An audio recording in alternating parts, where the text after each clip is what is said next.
अस्सलाम वालेकुम। जहाँ से वाबासी एक नए यूट्यूब प्रोग्राम के साथ हाजिर है। इस वीडियो में दो मौज़ूआत के ऊपर बात करेंगे। एक तो अपोजिशन ग्रैंड अलायंस आजकल बड़ी खबरों में है, बिलखसूस की तरफ से ये कहा जा रहा है कि उनको अपनी बात कहने के लिए मौका नहीं दिया जा रहा। वो किसी होटल में या कोई तकरीब मुनक्किद करते हैं तो उस हवाले से उनको कुछ दुश्वारियों या रुकावटों का सामना करना पड़ रहा है। दूसरा, फौजी अदालतों में सिविलियन के ट्रायल के हवाले से आज फिर केस की समाअत हुई। इस केस में क्या हुआ, इसके ऊपर भी अपडेट आपको करते हैं। सबसे पहले 9 मई के वाक़यात में सिविलियन जो 103 जिनका फौजी अदालतों में ट्रायल हुआ, उस हवाले से आज फिर जस्टिस अमीनुद्दीन खान की सरबराही में 7 रुकनी आईनी बेंच ने केस की समाअत की। इस केस की समाअत के दौरान सिविल सोसाइटी के वकील फैसल सिद्दीकी ने आज दलाइल देते हुए ये कहा कि कमांडिंग ऑफिसर ने मुल्ज़िमान की हवालगी के लिए दरखास्तें दी। दरखास्तों का आगाज़ ही इन अल्फाज से हुआ कि इब्तदाई तफ्तीश में ऑफिशियल सीक्रेट एक्ट का जुर्म बनता है। दरखास्त के ये अल्फाज इस बात का एतराफ़ करते हैं कि तफ्तीश मुकम्मल नहीं हुई थी।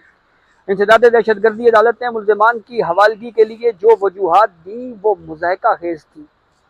इंसदाद दहशतगर्दी अदालत के एडमिनिस्ट्रेटिव जज ने मुल्ज़िमान की हवालगी के अहकामात दिए। एटीसी अदालत ने मुल्ज़िमान को तफ्तीश मुकम्मल होने से पहले ही कसूरवार करार दे दिया। जस्टिस मोहम्मद अली मजहर ने कहा कि रावलपिंडी और लाहौर की अदालतों के हुक्मनामों के अल्फाज बिल्कुल एक जैसे मालूम होते हैं। जस्टिस जमाल मंदोखेल ने कहा, लगता है एटीसी अदालतों के जजेस की अंग्रेजी के काफ़ी मसाइल हैं। फैसल सिद्दीकी ने कहा कि मुल्ज़िमान की हवालगी का हुक्म अदालत दे सकती है, एडमिनिस्ट्रेटिव जज ऐसा नहीं कर सकता। और आर्मी एक्ट का सेक्शन 59 की सब क्लॉज 1 के तहत फौजी अफसरान के कत्ल और दीगर जराइम में मुलव्वस सिविल अदालत से कस्टडी ली जा सकती है। जस्टिस जमाल मंदोखेल ने यहाँ पे ऑब्जर्वेशन दी। उन्होंने कहा कि मेरे हिसाब से तो सेक्शन 59 की सब क्लॉज 4 का इतलाक भी उन पर ही होता है जो आर्मी एक्ट के ताबे हों। ऑफिशियल सीक्रेट एक्ट के तहत हवालगी तफ्तीश मुकम्मल होने के बाद ही मुमकिन होगी।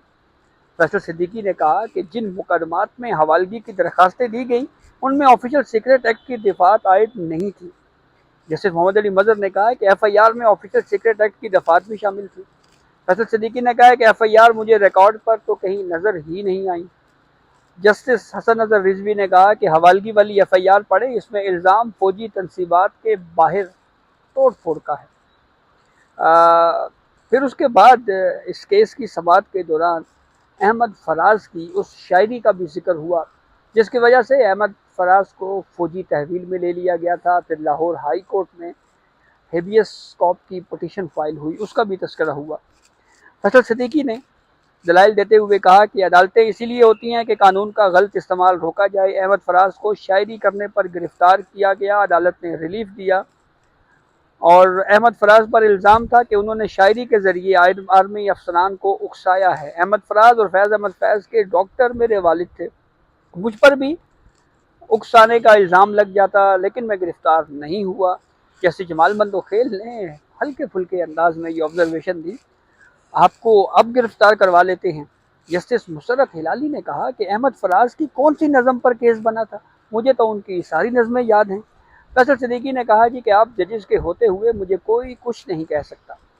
जस्टिस मुशर्रत हिलाली ने कहा कि हम जब प्रैक्टिस करते थे, वकील होते थे, उस वक्त बतौर वकील केस हारने के बाद मैं बार में बहुत शोर करती थी। मैं कहती थी कि जजेस ने ट्रक ड्राइवर्स की तरह इशारा कहीं और किया, इशारा कहीं और का लगाया और चले कहीं और गए।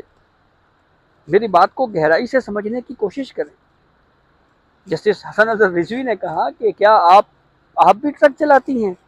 जस्टिस मुशर्रत हिलाली ने कहा कि हाँ, ट्रक तो मैं अब भी चला सकती हूँ। जस्टिस मुशर्रत हिलाली ने अपने मरहूम वालिद का हवाला देते हुए ये कहा कि मेरे वालिद एक फ्रीडम फाइटर थे, उनकी सारी उम्र जेलों में गुजरी। बहुत छोटी उम्र में मैं थी जब मेरे वालिद का इंतकाल हुआ। मेरे वालिद जो शायरी करते थे वो उनकी वफ़ात के बाद एक पश्तून जिरगे में किसी ने पढ़ दी। जिरगे में मेरे वालिद की शायरी पढ़ने वाला गिरफ्तार हो गया। शायरी पढ़ने वाले ने बताया कि यह किसका कलाम है और उसकी बेटी आज कौन है। मेरे वालिद शायरी पढ़ने वाले को बहुत मुश्किल से रिहाई मिली। जस्टिस जमाल मंदोखेल ने कहा कि वक्त के हिसाब से शायरी अच्छी बुरी लगती रहती है। जस्टिस मुशर्रत हिलाली ने कहा कि अब तो चरसी तिक्का वाले को भी اصلی چرسی تکھا لکھنا پڑتا ہے۔ فیصل صدیقی نے کہا کہ مجھے تمام ججز سے اچھے کی امید ہے۔ جسٹس جمال منوخیل نے کہا کہ آپ پیوستہ رہ شجر سے امیدیں بہار رکھنے والے ہیں۔ جسٹس نعیم اختر افغان نے پھر انہوں لائٹر نوٹ ایک آبزرویشن دی۔ انہوں نے کہا کہ میں لائٹر نوٹ یہ بات کر رہا ہوں کہ شاعر احمد فراز نے تو عدالت میں یہ کہہ دیا تھا کہ یہ نظم میری ہے ہی نہیں۔ جسٹس افضل اللہ نے احمد فراز سے کہا کہ آپ کوئی ایسی نظم لکھتے ہیں جس سے فوجی جذبات کی ترجمانی ہو جائے۔ احمد فراز نے اپنے دفاع میں یہ بھی کہا تھا کہ میرے پاس تو وسائل ہی نہیں کہ اپنی نظم کی تشہیر کر سکوں۔ آج کل تو سوشل میڈیا کا زمانہ ہے۔ اس دور میں اگر احمد فراز ہوتے تو وہ یہ دفاع نہیں لے سکتے تھے کہ وہ اپنی نظم کی تشہیر بھی نہیں کر سکتے۔ اس کیس کی سماعت اب پیر کے روز تک ملتوی ہو گئی ہے اور سول سوسائٹی کے وکیل فیصل صدیقی جو ہیں ان کے دلائل جاری ہیں۔ دوسرے موضوع کی طرف آتے ہیں جو اپوزیشن گرینڈ الائنس کوشش کر رہی ہے کچھ خطابات کی، کچھ اس کے لیے کچھ ایونٹس آرگنائز کیے جا رہے ہیں اور اس کے اوپر ان کو کچھ مشکلات کا سامنا کرنا پڑ رہا ہے۔ اب جو دوسری طرف سے موقف مینجمنٹ کی طرف سے یا انتظامیہ کی طرف سے آ رہا ہے وہ یہ بتایا جا رہا ہے کہ پراپر این او سی یا اجازت نامہ نہیں لیا گیا، اس لیے پرمیشن نہیں دی جا رہی۔ وہیں پہ دوسری جانب جو یہ گرینڈ اپوزیشن والی وہ سیاستدان جو کہ ان الیکشنز میں کوئی خاطر خواہ نتائج حاصل نہیں کر سکے، ووٹ حاصل نہیں کر سکے، لیکن بہرحال ان کا تو موقف یہ ہے کہ ہمیں اپنی بات کرنے کا کم از کم موقع ملنا چاہیے۔ یہ بات بھی درست ہے کہ اگر پرمیشن مانگ لی جائے اور پرمیشن دینی بھی چاہیے، اور ایک جو اجتماع کا حق ہے پیسفل، وہ آئین اس کی پرمیشن دیتا ہے۔ آئین پاکستان نے پرامن احتجاج کا بھی حق دیا ہوا ہے اور وہ اب مشروط ہو چکا ہے اجازت نامے سے کہ آپ کو پرمیشن پہلے لینی پڑے گی۔ وہیں پہ اس کے ساتھ ساتھ جو اس طرح کے سیاسی گیدرنگ ہیں، سیاسی تقریبات ہیں، اس کی بھی اجازت جو ہے وہ ہونی چاہیے۔ ملٹری کورٹس کیس اب سوموار کو سے کیونکہ رمضان شروع ہو رہا ہے تو اب کافی لینتھی ہوتا جا رہا ہے یہ کیس، اور اس کی ایک وجہ ہمیں یہ بھی معلوم ہو رہی ہے کہ جو وکلا ہیں اس کیس میں وہ بہت طویل آرگیومنٹس کر رہے ہیں۔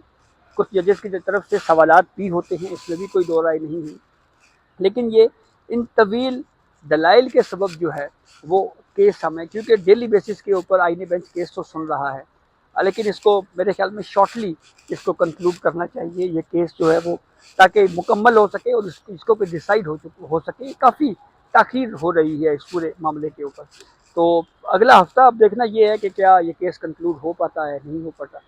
تو یہ اب تک کی اپڈیٹ تھی جس سے ہم نے آپ کو آگاہ کیا۔ بہت شکریہ۔